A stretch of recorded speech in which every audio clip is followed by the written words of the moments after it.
Welcome to the Polygamer podcast, where gaming is for everyone. Join us as we expand the boundaries of the gaming community.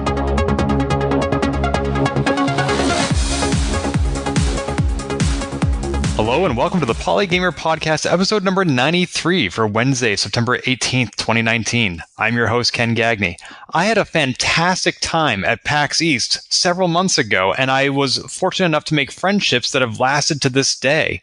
And when in the past month some difficult situations arose in the video game scene, one of these friends was able to come forward and give me some great advice. And I'm happy to have her on the show today, Dr. Aurit Lazerus, a clinical psychologist. Hello, Aurit. Hi, so happy to be here. So happy to have you here. Is it okay that we're on a first name basis, or should I be calling you Dr. Lazerus? I think Aurit is fine. You can also call me Dr. L. Some of my patients call me Dr. L, which is sort of a running joke because L in Hebrew, which is one of my languages that I speak, means God.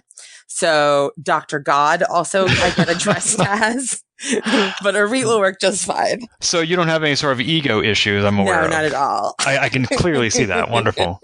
So you and I met in the Diversity Lounge, the founder of which has also been on this podcast, and I was just hanging out. I thought, if I'm going to make new friends, this is the place I'm going to meet them. And you and your husband just wandered up and started chatting, and we've been friends ever since. It's been amazing. I think we ended up following you around for many hours at PAX, which is not something we normally do. Well, I'm glad to have a fan. Thanks. And you were wearing, was it a bandolier you had made of every single PAX badge? Because you've been to every PAX East. I did not go to the first one, but I've been to every PAX in the Boston Convention Center. And I was Dr. Queen PAX. I had a crown and a sash with all of my old PAX badges. And the ones from this past year will be turned into a scepter, I think, for next year's. That is amazing. What is it that draws you to PAX? Is it the board games, the video games, the VR? What is it? It's the tabletop games and then the energy of all the people being in one place, super, super excited, super nice to each other, ready to play together.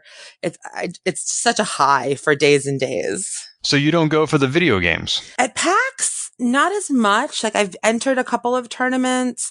I did a Peggle tournament my first year and a Plants vs. Zombies one year. But I've over the years, I've spent more time on tabletops and less time with the actual video games. Now, when you mention having 70,000 people in one place at the same time is energizing for you, that sounds like what I would describe as an extrovert. Yes, that would be correct. I find it either energizing or super relaxing. Like, I find I'll be super energized and then I'll be super hungry and exhausted. And then I'll just want to sit and just listen to thousands of people be happy. It's such a great feeling. Now, some people go into the Diversity Lounge or to the AFK room because they need some downtime from all that energy. So what drew you to the Diversity Lounge? Two reasons. One is my own experiences having physical disabilities and also being a Sephardic Jewish woman and wanting to see what non-dominant spaces would be like. And then the other one is for my patients. I have my own private practice and I try to use playfulness in my work a lot. And I work with a lot of queer people, and it's always great to have just mental health resources, gaming resources, fun resources, people looking into conferences in other cities, that sort of thing. So I wanted to get a bunch of loot for my patients. You mentioned your patients and the sort of resources that you can provide to them. So often when you and I are hanging out and we're just chatting about everything under the sun and just playing board games like we recently did at the Adventure Pub, I almost forget you're a psychologist because your identity as a nerd seems so foremost and primary. But you are a psychologist. So tell me, how did you come to that role? So I think when I was a little kid, everyone thought I should be a lawyer because I love to argue. But really what it is I like to advocate for people. I've always been interested in emotions and reading people and dynamics and that sort of thing. And when I got to college, I just took classes I liked and I studied diplomatic history humanistic philosophy. I had 2 majors, and psych was a minor. It was like a class or 2 from a triple major. And I just kept taking classes I liked. And there were 2 big things for me in college that got me into psychology. So one, this is not a normal way that people get into psychology. I studied Hitler, Stalin, and Mao. Oh. And I thought, what would have happened if these people had had therapists before they became dictators? Would they perhaps have not needed to murder gazillions of people? Would they have had, how would they have done things differently? The more that I studied nationalism and war, the more that I wanted to help people change on an individual, internal level. And the other big piece for me was, my nerdiness has been, I think when you and I were kids, the word nerd had a very negative connotation. I agree. And really what it meant was being super, super, super enthusiastic about something. That's really what it meant, and about something that wasn't popular at that time. Right. And then I think society sort of changed about how they see nerd, sometimes I'll tell my patients that coolness is sort of the perception that you don't care. And nerdiness is this act of intense enthusiasm. And so I think in the past, they've been seen as opposed. I never did any impressions management. It wasn't even in my mind that I would pretend. I'm really strict about only saying things that I believe are true. And when I got to college, and this meant that in high school, I often felt, unpopular and felt isolated and things like that. And then when I got to college, I was sort of remarking on how confident everyone was and wondering how they got there. And a friend said, Aurit, they're just pretending. And I was like, what? What do you mean? And he's like, they're just putting on an act. And my mind was completely blown. Wow. And I realized, that just means they're insecure. That just means when they're acting arrogant, they're scared. And so people felt not scary after that. And I realized that they needed help to like themselves more. So those were the sort of like the 2 big things that led me to actually decide, okay, I'm going to be a psychologist. People need to like themselves more, and like in a very deep and true way. And you chose to become a psychologist instead of a psychiatrist. What's the difference between those 2? So a psychiatrist is a physician, someone who has an MD, a medical degree, and they go through medical school. And then when it comes time to specialize, like a neurologist or a surgeon or other types of specialties, they do a psychiatry specialty residency and other levels of like fellowships and things like that. There's a big variety among psychiatrists about how much clinical training they actually have.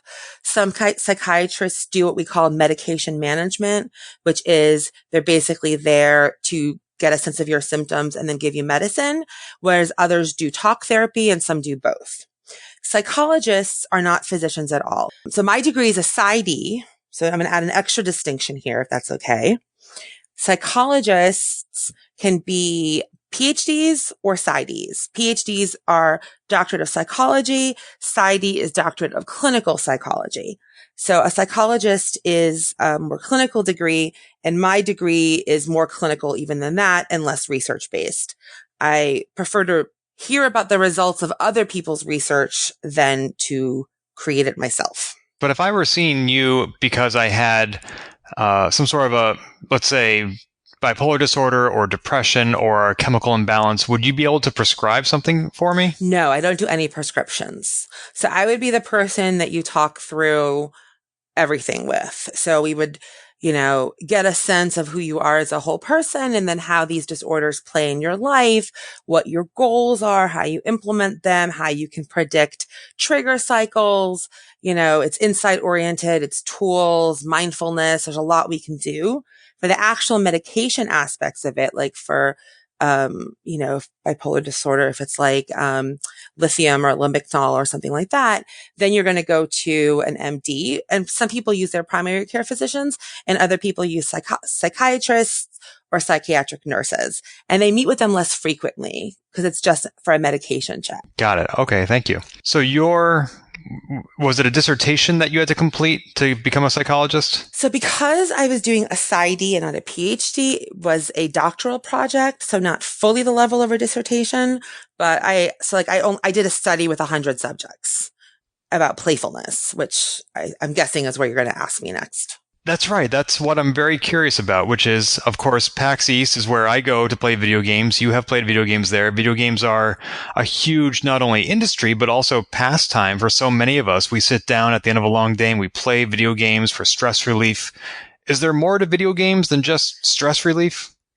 You know, I think playfulness. So my research was in adult playfulness, and even just saying just stress relief, I think minimizes the importance of stress relief. I think that having ways to relax, to center yourself, to get yourself recharged is so important. Like when I work with people, sometimes just stopping 4 times a day to breathe for 10 seconds can affect how your whole day feels. So I think stress relief is really, really important. I think that gaming in general does a lot for people. So most of the studies have to do with kids. So like kids who engage in imaginative play, there's been some research to show that they clean up better. They follow the rules more easily. There's certain cognitive functions that you can get better at. So I think that gaming has it just affects so many aspects of who you are, right? I can keep going. I don't know how short or long of an answer. I'd love to hear more about that because I had a friend in college, for example, when he was having a bad day, he would boot up his PlayStation 1 and play Tenchu Stealth Assassins because he felt better after pretending to be a ninja and slashing people's throats. Yes. Or go on. Or he felt better after having a desire and being able to fulfill it and able to feel competent. The desire isn't to kill, the desire is to feel competent. And so being able to feel competent after a day where you have felt incompetent can be very restorative. So do video games fill a gap or a shortcoming in our lives then? I wouldn't call it a shortcoming. I think that there's a lot of suspicion about video games. And from what I can see, it's from people who don't particularly play very often. I think that games have always been a part of human society. I think now they can just be symbolic as opposed to physical. I don't know why we still give precedence to the physical over the symbolic, especially since art, which is sort of like the epitome or one of the great things culture produces, is also symbolic. So, I think that gaming, I was just going on with the virtues of, play as being a beautiful human activity, an activity that is also very human, that is very, I have so much to say about this. I almost don't even know where to start. I'm very excited about playfulness. Well, let me ask you this. Does play need to have some sort of a creative output, like a painting? Because a lot of people sit down and watch a TV show and feel better afterward, but don't necessarily have something to show for it. Yeah. See, the way I watch TV is a little bit different than that. I consider watching TV a very engaging activity because my husband and I pause and then we talk about what just happened and we analyze and we react and we talk about our reactions. So I consider sometimes TV can be passive, but I don't think it necessarily has to be a passive activity. So I think that the thing about playfulness is that you kind of have to feel like, I call it being sovereign of your universe. And where you're engaging in something that feels good. I think a big part of playfulness is actually the experience of being in it. There's a concept called flow that there's a writer, psychologist, researcher. He was Hungarian, Csikszentmihalyi, and don't ask me to spell that because after my doctoral project, I totally forgot how to spell his name, that talk about this state of flow, and in sort of common appropriated terms, we call it Zen, but being in a space, being in a way of being where you lose track of space and time. And you're just so in whatever you're doing. And what you're doing is just the right amount of challenging, right? So it's cognitively engaging. If it's too easy, it becomes boring. If it's too hard, it becomes frustrating. There's a sweet spot that game designers are always trying to hit. It symbolically fits with your identity, with what you're curious about. And you're just in it completely. And it's a place of no anxiety. And it's a place of not being sad or depressed. It's a place of no suffering. And that's very, very appealing to a lot of people. And so I think that gaming, when it's a really good game and you're really in it, gives you this sort of access to pure being that I think people are searching for and are deprived of. So I know when I am feeling fidgety and haven't gotten out of the house much, I may set aside an entire Saturday and go for a bike ride. And I don't mean just around the block. I mean like 100 miles just for fun. That's amazing. Is that a form of play? I would consider that a form of play. I probably have a very wide definition of play. There's a concept called an autotelic personality, where some people just seem to naturally, they don't like, I'm one of these people, we don't really get bored. And playfulness just seems to be how we relate to the world. So I think that I define playfulness very broadly. Like, I go to the grocery store and I'll make my husband dance with me in the aisles and I'll have fun picking out vegetables. And there's something about how I'm relating to it that is akin to what it's like to play. So I would say, broadly speaking, you are playing, you're exploring, you're moving, you're in flow, you're having fun. It's on your terms. And what sort of attention do you get from the other people at the supermarket? because my husband is, one, an introvert, and two, comes from a family from from New England and has come from a white American culture.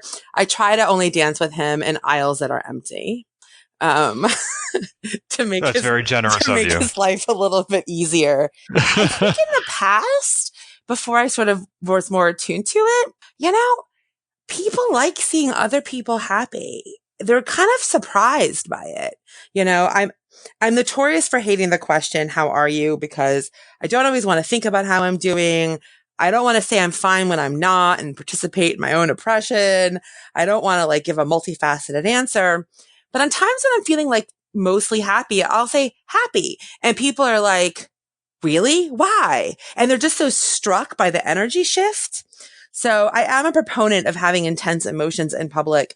I'll cry in public if I need to, because I think that, I don't know, it makes it less sterile and more connected and more vibrant. And complete strangers in New England are people you want to connect with? I guess that... I think you are thinking through my plan with a little bit more practical edge than I am. Well, I myself am a New Englander from a very white American background, so you can see that lens coming forward. Yeah, I think people just think, oh, she's a weirdo, and either they smile and feel energized or just sort of tune me out and ignore me. I don't see how anybody could ignore you, Aurit, even if they wanted to. So I read in your profile on Psychology Today that you use playfulness in your therapy sessions. How does that manifest itself? Okay, so there are many ways. So one is just by having literal toys in the office, things that are tactile, like Rubik's Cubes and putty and dough and magnets and little building magnets. And I should say that I'm trained to do play therapy with children, which is a short version is that you have a giant sandbox and you have them make a world and they play with figurines and they retell the story, or you're actually in a playroom with them and they act out themes and you just follow them and help them give words to what they're experiencing. And so that informs what I do with adults. And I don't do sand tree therapy with adults, but, there are just tactile things in my office that people can engage with. I also have a giant bag of D20s in my office, which gamers really love, which can be as simple as, what do you want to talk about today? Well, here are 6 things. All right, let's roll the dice, and whatever number shows up is the number we'll start with. Wow. Or stick your hand in the dice or throw the dice because you've had a hard day and you can't express any anger. So get it out physically.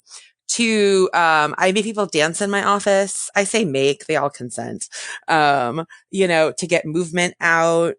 And then there's also encouraging people to play, encouraging people to buy a set of bananagrams and even play by themselves if they don't have someone to play with. Or another way that I incorporate gaming is when I have gamers is I ask about the games that they play and what draws them to it, because it lets me know it gives me a sense of how they view themselves in the world, how they would like to view themselves in the world, what fascinates them. And also there's a lot of wonderful metaphors. Like the concept of a boss battle is really helpful when someone's going through major depression, and you're talking about how they're in a dungeon and how, they finished a dungeon last month where they learned this skill and then they leveled up. And now that they leveled up, they have these capacities, but they can tell that there's still more things to do. And, and so using gaming metaphors, I think is very powerful. And one of my other favorite metaphors to use is the concept of a character points spreadsheet. People often come in and they are perfectionists and they want to be good at everything. And I'm like, life is kind of like, if you're doing a point spread or a skill sheet, you have so many points and you get to decide how they're distributed, but you're not going to max out every single skill. I can very much relate to these metaphors, but I imagine not everybody who comes into your office has a PlayStation 4 or plays Dungeons and Dragons. So how do you work with clients who may not come from a gamified background? Well, the first thing is to tie it to what I like to call cultivating joy. I mean, I will say, especially in New England, I think that that's a challenge for people to learn, how do you cultivate joy? And first is getting people aware of how much time they spend focusing on ruminative cycles. So like, they're not actually, they're thinking in circles. They're not actually feeling how upset they are. They're starting to feel it and they get freaked out and they try to think about it in circles.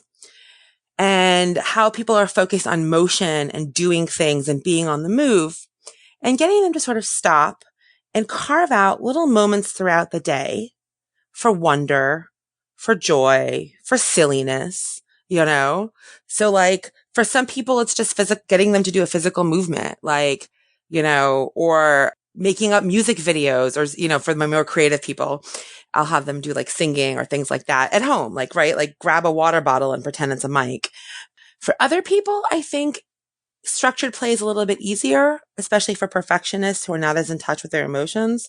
Structured play. So trying to recommend games, especially if they want to connect with their children, things like Ticket to Ride or Carcassonne or Settlers are generally sort of gateway games. You can buy them at like Target now, and real gamers like to play them, and people who are new to gaming, play them. I, at some point, would like to have a gaming library to lend to people, just to like get people to just start even thinking about, how can you be a little bit more playful today?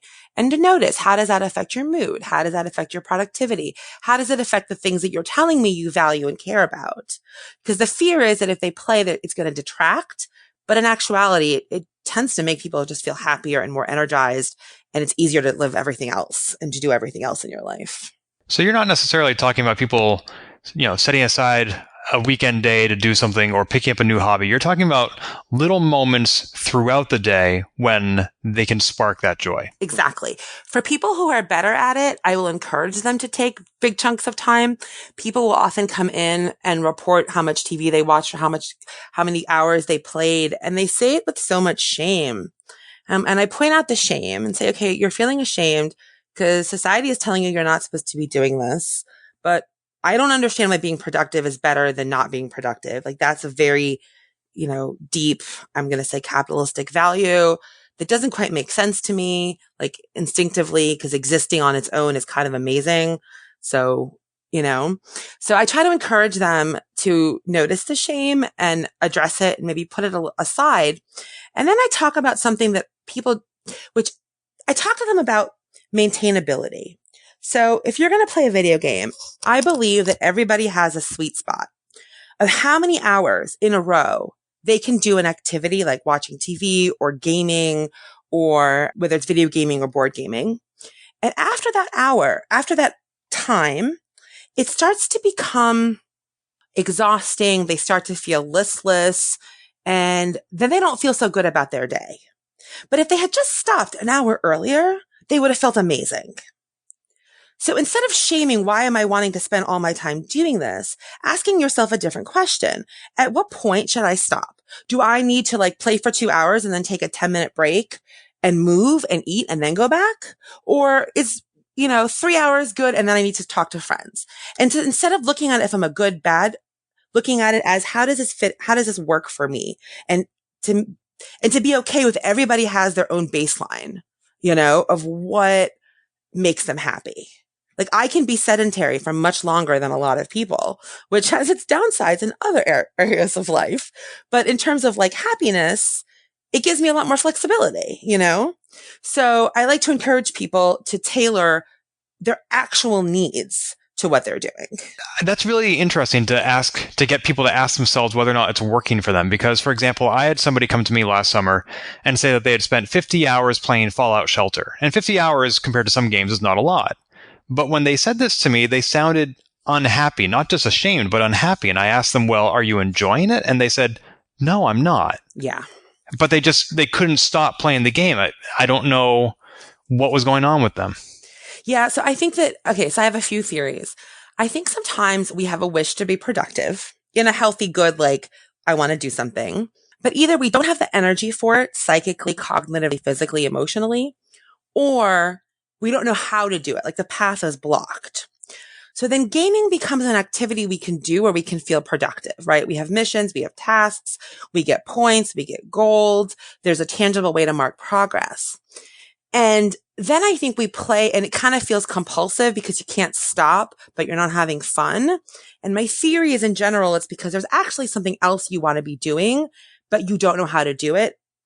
And you need to figure out, like, how can I break the other thing I want to do into smaller bites? So in that case, video games become almost like procrastination, a form of avoidance. Exactly. And procrastination and avoidance, people are finally starting to talk about it as mood modulation, right? Like you feel bad, so you want to make yourself feel good. So, okay, what will make me feel good right now? Well, a game might do that.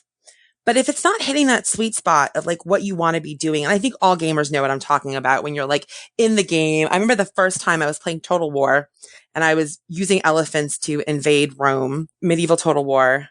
And, or I guess it would have been, no, it wasn't medieval. It was Rome. Sorry. And, my husband's been a gamer since forever.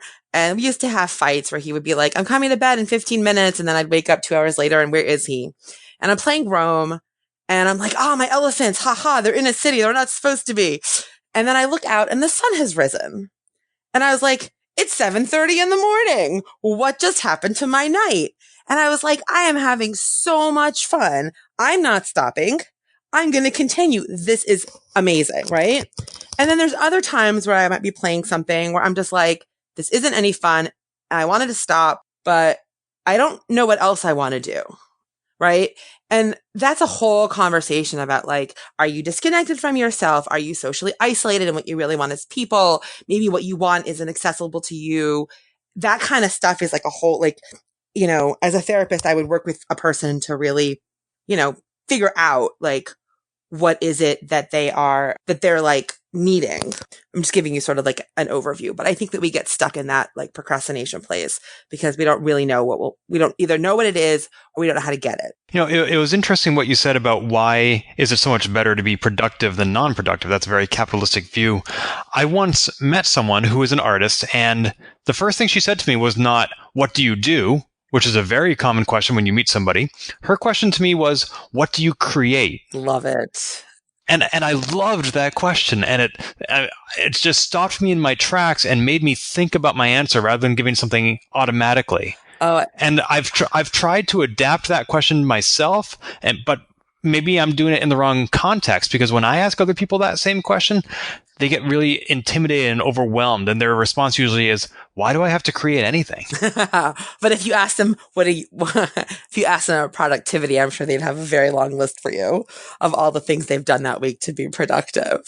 Oh, sure. Yeah. One of my friends once had a dinner party and she called me up and she was like, it was 3 hours in before anybody asked anybody else what job they had, which was just wonderful. That's great. Yeah. Where we're not defined by those. Yeah. I like what we create. I like asking people like, what have you been enjoying thinking about?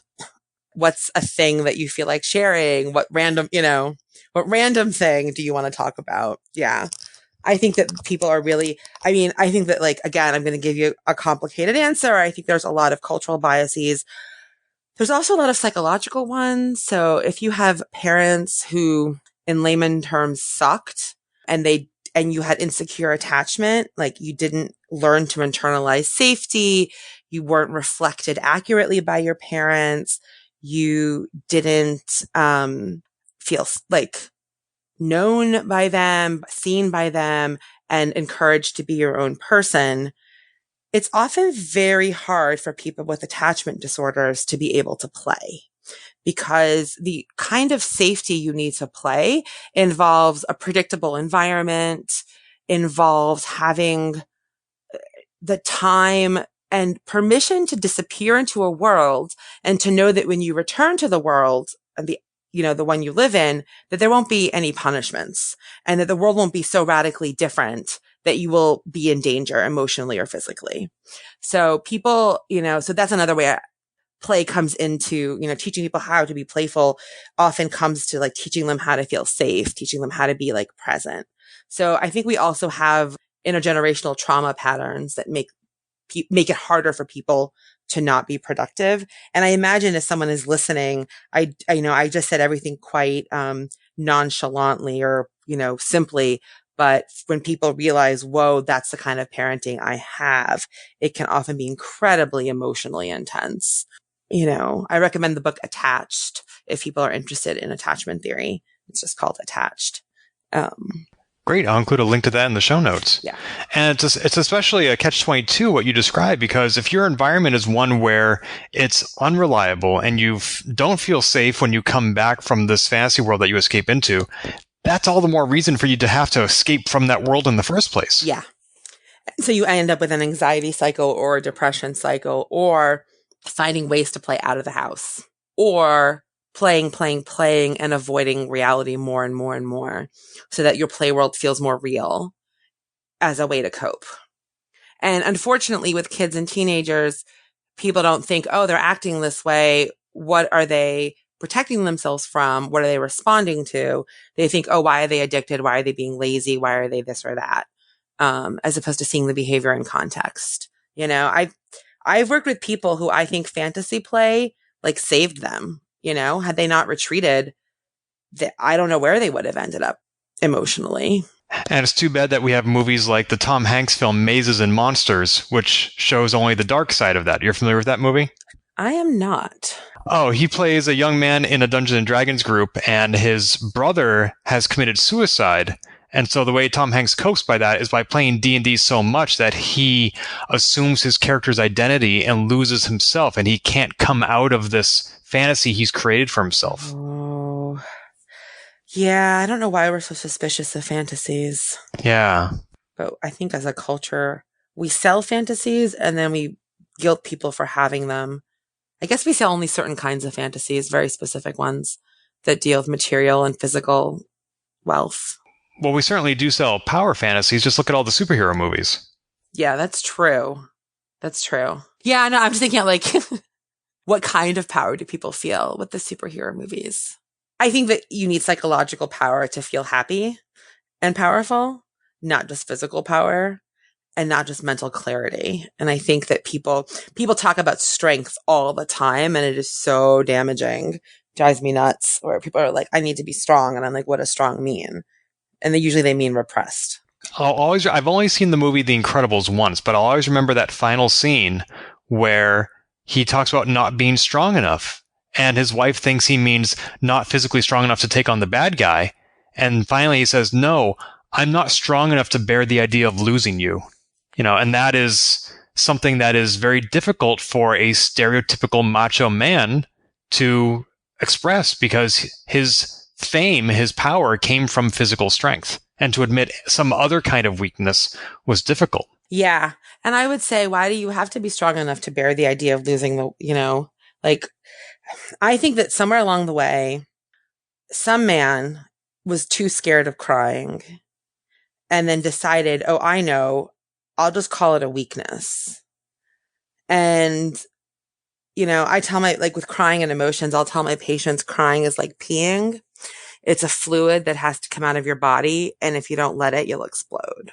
Wow, that's both gross and accurate. Isn't it? And people usually laugh and they're like, okay, it's a different act, because I think crying is like, I call it a cousin to laughing. And non-ruminative crying where you feel catharsis afterwards takes a lot of resilience, and it's actually scary. I don't know. I think that people have it switched when they talk about weakness and strength. It's very non-intuitive to me and it gets me very confused. So I try to get people to be clear, like, what do you actually mean? Do you want to be unaffected? Do you want to feel robust? Do you want to feel, because if you want to feel robust, you have to be honest about whatever it is you're actually feeling, and there's such a cultural bias against that. I tease some of my white patients and especially my Anglo-Saxon Protestant patients that I'm like, sort of like, I'm challenging their culture, I'm very open with them about challenging their culture if they're comfortable with that and the assumptions of their culture. And most people are craving permission to just have their own feelings and want what they want, and not have to like put all this energy into being strong, which usually also means being a robot. No, that's true. I think if people are going to therapy, then they're probably going to change something. And we only have so much control over our environment and the people in it. So it has to be a certain level of discomfort with changing yourself. Exactly. As my college roommate demonstrated, any sort of video game, even if it's about stealth assassins, can be good for your mental health. But there are some games that are specifically for that purpose or even about that topic. Are there certain video games that you recommend for people who are looking to explore or encourage their own mental health? There aren't specific games, but it goes back to what I was saying about asking yourself how it's working. Because what I have found is there are so many games out there that gamers kind of know what they like. If I know someone's specific taste, sometimes I'll consult with my husband, who's up on the latest games and come up with ideas. And if people are new to it, it's a little bit hard for me to say, you will like this game. It's more of go explore and then pay attention to what does the game make you feel? How is it affecting your mood? How is it affecting your sense of competency? Those kinds of questions. And so then it becomes sort of a fluid extension of the other mental health stuff we're discussing about their life, like what's working, what isn't, what's maintainable. People will often say, oh, that's not healthy. And I'm like, I'm less interested in healthy than I am in what's maintainable for you and what's in line with your values and how you want your life to be. So I think that is more of how I would approach like specific games, is sort of debrief with them after they've tried something and to see what they liked, what they didn't like. Sometimes I'll tell people about like the morality, I'm forgetting the name, the morality board, like the concept of like lawful good versus neutral good. All the alignments. Thank you. And like people who have never heard of it are fascinated that there are some people who enjoy chaos because they secretly like chaos, but no one in their life understands it. So they've like hidden it.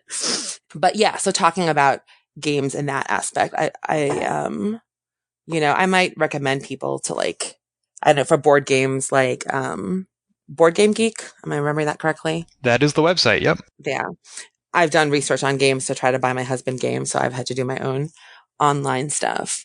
And then in terms of like the flip side, the question of games being addictive.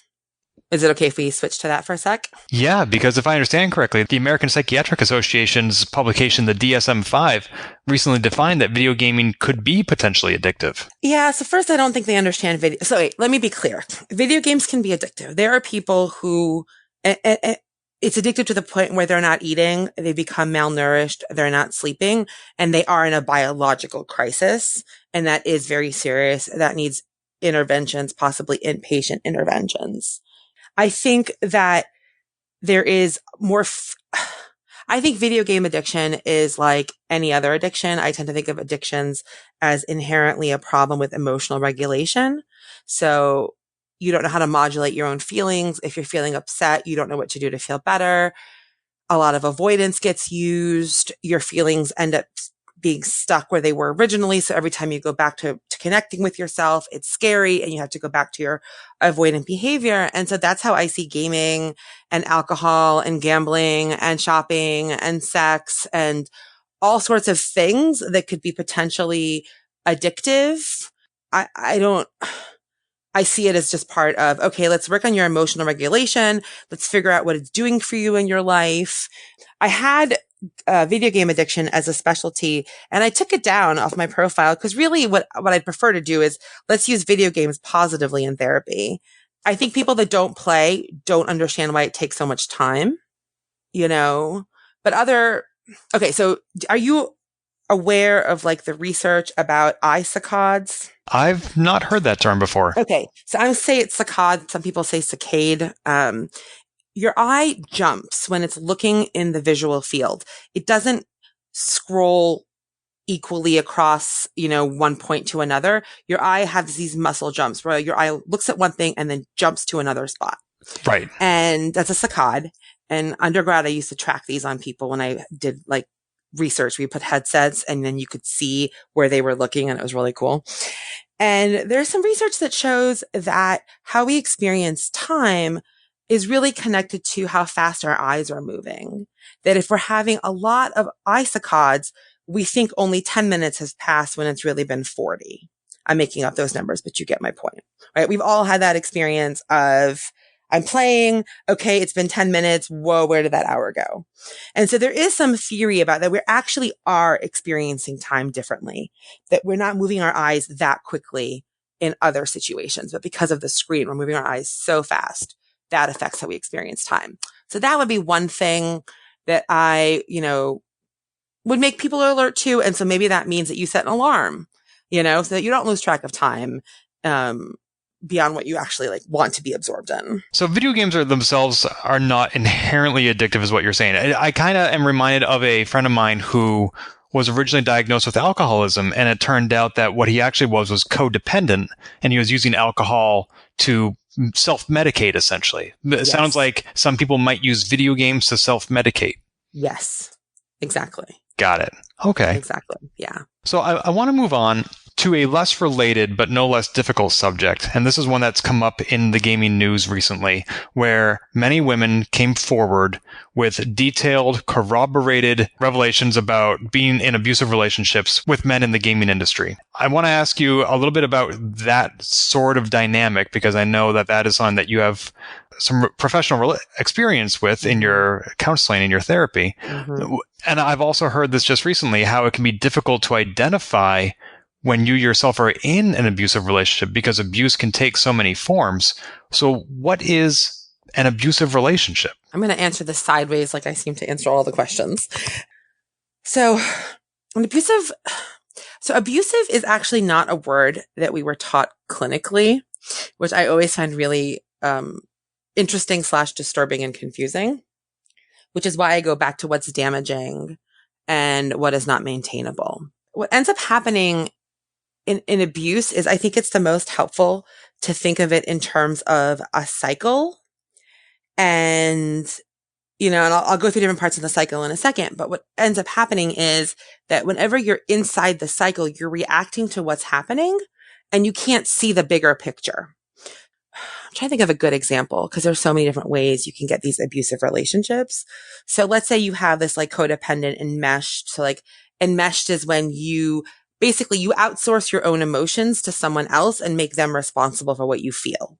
Right? A very classic abusive dynamic where the person, where one person is, and were these emotional abusive or physically abusive? I should ask. So the ones in the video game industry were, I would say both. Both? Yeah. I mean, it's certainly possible to have both in one relationship. Oh, totally. Yeah. And the person who's being abusive, they don't even know they're being abusive.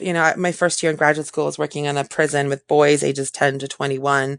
And a lot of them had committed violent crimes, and they had their empathy while they were angry was non-existent. They had no awareness that they were actually hurting someone. Like I would say to somebody, well, what if someone did this to your mom or your sister? And they would say, I've never thought of it that way, So there's a big deficit in perspective taking and the ability to perspective take, which I think allows the abusive person to often conveniently continue.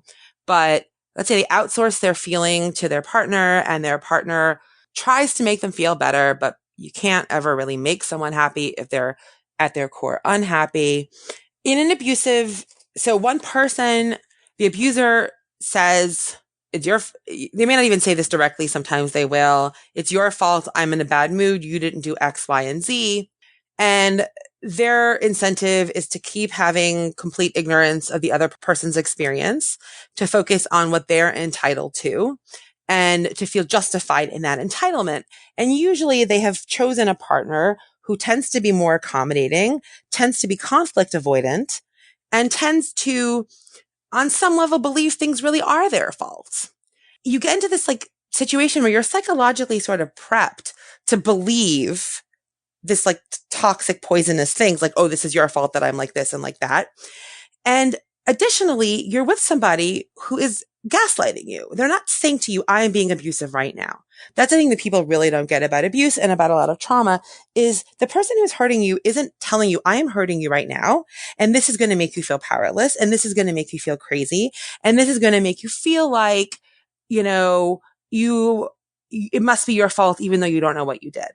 Instead, they just assert what they feel entitled to. And then you respond. And, as human beings, we generally are very influenced by what other people tell us reality is. There are Ash experiments where you have 36 lines in a room and 36 people, one short line, one long line. And if 36 people in front of you say the short line is the long line, you might say the same thing. We're very influenced that way. So the person who is being abused in this moment of cycle really feels like it's my fault. If I only tried another way, they might act differently. I don't want to cause conflict by challenging their story, so I'm just going to do what they say. They resume to trying to make the abuser happy, which pleases the abuser because that's really what they want, is someone to take care of all their emotional, physical, sometimes sexual needs. And nothing is actually going to make the abuser happy. It's never sustainable. And anyone that's been in an abusive relationship will talk about oh, we had a few good days or a few good weeks. And then all of a sudden they turned again. But really it's that same person that whole time who is showing who isn't displeased with you at the moment. So they're being generous. But when they are displeased with you, they don't treat you like a person. I think that's the simplest way to put it. They treat you like an object, like a broken lever. They're pressing the button and the happiness is not coming out. And so they're kicking the toy, except it's not a toy. It's a person. So when you talk about somebody being primed to be taken advantage of by these abusers, is that also what makes it difficult to extract oneself from the relationship? Is that they may not even recognize what's happening? Yes. Especially if you've had an abusive parent. If you had an abusive parent or significant abuse as a child, there's a part of you that just, it feels normal. It doesn't even think that it's normal. This is just what it is like. And you can't get someone who's going to treat you well. That doesn't even exist in your world. But you can get someone who's maybe less horrible than your parent was to you. You get into this sad world of compromises. Over time, a primed person who thinks it's normal, it starts to become familiar and predictable. And oftentimes they'll sort of defer authority and sort of cope more passively. And passive coping, while useful to survive the abuse, also makes it harder to leave. There can also be both overt and subtle threats that make you think leaving might be worse. Yes. Or, people really the thing, you should see my blood boil when someone says, I'm the best partner you're ever going to find. Oof. Yeah. No one that says that is ever the best partner you're going to find. Unless you've been together for decades and are blissfully happy and are just wow, isn't it amazing that we found each other? We wouldn't be this happy with someone else. Unless you're in that very specific situation, or someone, when people threaten this, I'm the best you're going to do. You can't live alone. You're going to fail without me. You're not in reality. You're not equipped to handle this. You owe me. There's a bunch of stuff that anyone on the outside would be that's bullshit. That is manipulation. But when you're in it, it feels like the truth. you tell your friends, and then your friends are like, well, leave him, to just, use a heteronormative male-female dynamic. Just leave him. And your friends sort of stop wanting to hear talk about how much you don't want to be like, because people want, like, they want to be. The other piece of it is when a person's stuck in this, they still believe the abuser can change. And so they don't want their friends to say, leave him. They want their friends to say, well, here's what you can do to make him upset, to make him less upset, or cheer me up so then I can go back into the relationship. And over time, people stop confiding in their friends because their friends are tired of it. From their friend's perspective, none of this is surprising. Well, of course he's being abusive. He's an abusive person. That's his tendency. And he has made there's no real commitment to change. But for the person themselves, they haven't decided they're going to leave. They're not actually asking you how to leave. And it's very tricky. It's very painful to watch someone in a situation. It's because it's passive in some ways. It can be icky. It can be, it's sad to watch. The person in it really believes this is my path. Like, I can be happy if I can just figure out, if I can just crack it, if I can hack the abuse, I'll be fine. So what should the friends do to support somebody in that situation? That is tricky. I do have a book recommendation. This is more for verbal abuse and emotional abuse. Why Does He Do That? By Lundy Bancroft. I think that friends need to be patient witnessers and honest with what your limitations are. And you can say, it hurts me to hear you that you're suffering. And you can say the truth, which is, it's too painful for me to hear you suffering, but I also don't want you to feel isolated. Let's talk about it, or to say, my instinct is to tell you to leave, but I also know that it doesn't speak to your experience. And so to sort of give your friend your dilemma. And if they really can't engage it, then your friendship may be limited with them while they're in this situation. And you just want to make it clear to them that whenever they do want to change, you'll be there to support them. And if they're ever in danger, you'll be there to support them. If they ever want you to help them find a therapist or go with them to their first appointment or go to a women's shelter or call a hotline, that you're willing to be there for support without the presumption or the pressure that that's what they should do, that they should leave immediately. Now, if kids are involved and kids are being physically threatened and also emotionally abused, that's a total separate situation, which we don't have time to go into. In some states, you're a mandatory reporter and you have to report it to family services, and so I'm not talking about situations where the person's being abusive to the children. What makes it difficult is that abusers are often seen as someone who are charming or well-respected or have authority in someone's community. And it makes it much harder to get help. And remember, the abuser is basically telling you you're crazy all the time. They're not doing anything wrong. So how are you going to go and convince people who think the abuser is a great person? They might very well say you're crazy also. And that fear of being crazy is so terrifying because you're so vulnerable and you're so afraid of it. Because if you lose your ability to know what's what in reality, you're incredibly vulnerable. That it also keeps people isolated. If these women that you mentioned are dating men in the industry and they have respect or power, it is that much harder to speak up and to say, wait a minute, this is what I'm actually experiencing. And yet that is what some women have done recently. And, our society does not make it easy for them to do that. They have paid in multiple ways for being so truthful. Yeah, we are so far away.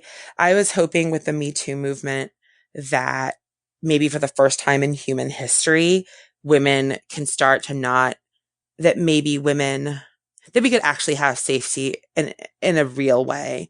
That I think for most women is they can't even imagine it. And I think right now there is a cost.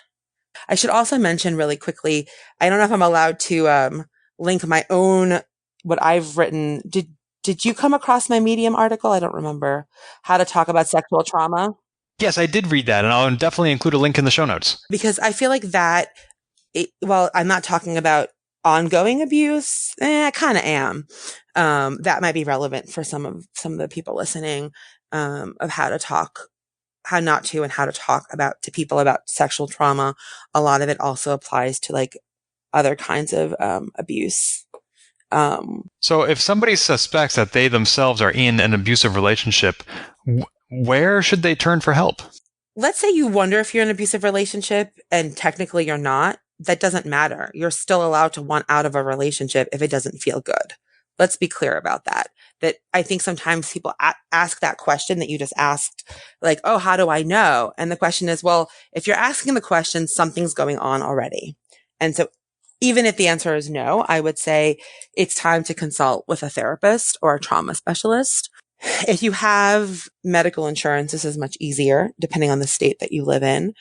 But like websites like Psychology Today or ZenCare, where you can put your zip code in and read therapist profiles and see if there's someone you want to make an appointment with. RAIN, R-A-I, the Rape, Abuse, Incest Network. They have resources online.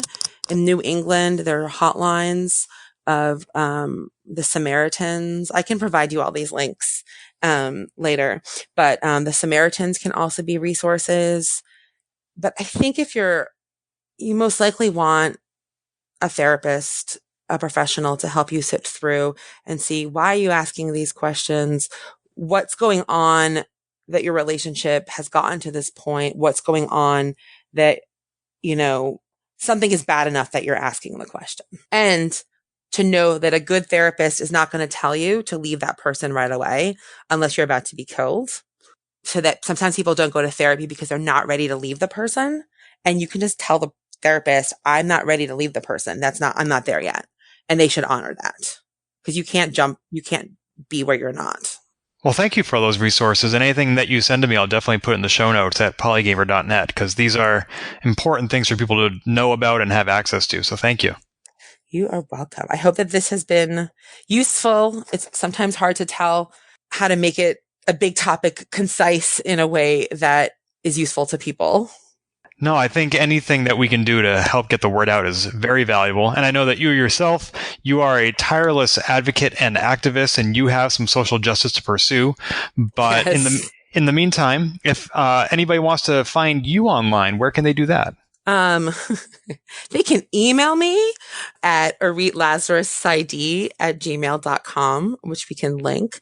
I do not have a website yet. I've been in private practice for 8 years. It has always been a goal, but I've always been too busy and too full. So I figured it's not fair to put up a site, if I don't have enough openings. But the more that I write, I'm sure I will put one together in the next couple of years. Does that mean you're not taking on new patients at this time? I have 1 or 2 slots open right now. It's sort of murky right now. I'm in the middle of scheduling a few people. People can always email me, and if I don't have any, then I'll let them know. And you're based out of Providence, Rhode Island? Yes, on the east side. Fantastic. I'll include all that in the show notes. Aurit, thank you so much for your time. I can't wait till the next time we see each other and get to play games together. I am so excited about that, and thank you so much for having me. This is my first time getting to do anything like this, and I really enjoyed it. Well, you can add it to your website. Oh my God, you're totally right. I love it. This has been Polygamer, a Gamebits production.